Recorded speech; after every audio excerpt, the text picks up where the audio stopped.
Teman-teman,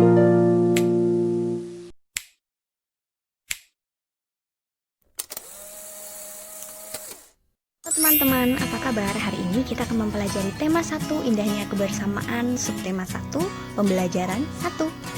Tahukah kamu bahwa Indonesia terdiri atas banyak pulau, suku bangsa, tarian, rumah adat, serta agama? Kalian bisa memperhatikan teks bacaan yang berjudul Pawai Budaya. Terdapat dalam buku paket halaman 1 sampai dengan 2. Yang pertama, kita akan mengetahui terlebih dahulu jumlah paragraf yang terdapat dalam teks bacaan tersebut. Paragraf adalah kumpulan dari kalimat dan biasanya diawali dengan kata yang menjorok. Seperti dapat kalian perhatikan, terdapat paragraf 1, paragraf 2, paragraf 3, paragraf 4, dan juga 5. Apakah kalian sudah membaca teks bacaan Pawai Budaya? Untuk mempermudah menemukan isi dalam teks bacaan tersebut, kalian dapat menentukan gagasan pokok dan pendukungnya terlebih dahulu. Sekarang kita akan mempelajari mengenai gagasan pokok dan juga gagasan pendukung.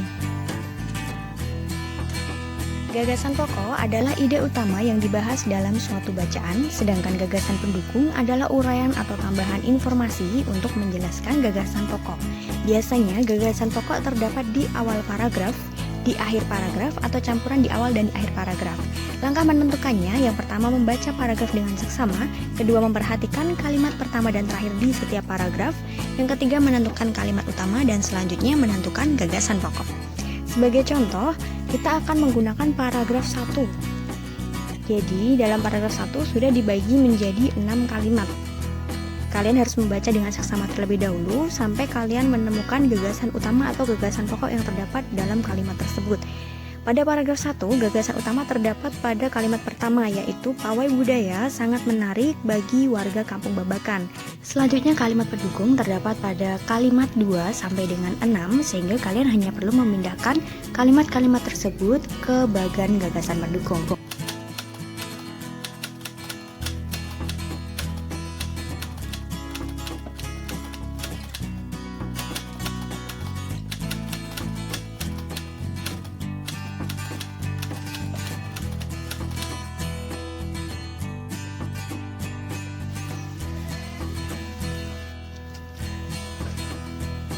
Nah, sekarang kalian sudah mengerti cara menentukan gagasan pokok, bukan? Sekarang, kalian bisa menentukan gagasan pokok dan juga gagasan pendukung pada paragraf selanjutnya. Kita akan mempelajari mengenai keragaman sosial dan budaya yang terdapat di Indonesia. Terdapat beberapa penyebab munculnya keragaman. Yang pertama, perbedaan sejarah dan latar belakang. Kemudian, perbedaan lingkungan dan kenampakan alam yang ada di sekitar kita,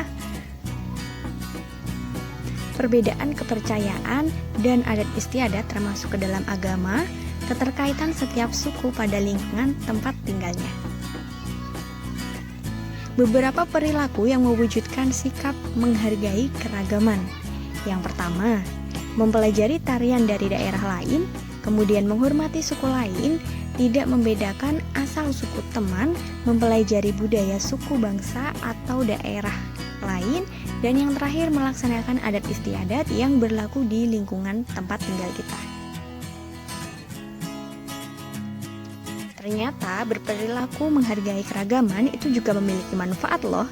Manfaatnya yaitu terwujudnya persatuan Indonesia, terciptanya kerukunan hidup bermasyarakat, terciptanya rasa tentram, aman, dan nyaman di masyarakat, kehidupan masyarakat yang mengharmonis, dan yang terakhir memperkuat ketahanan nasional sehingga tidak mudah terpecah belah.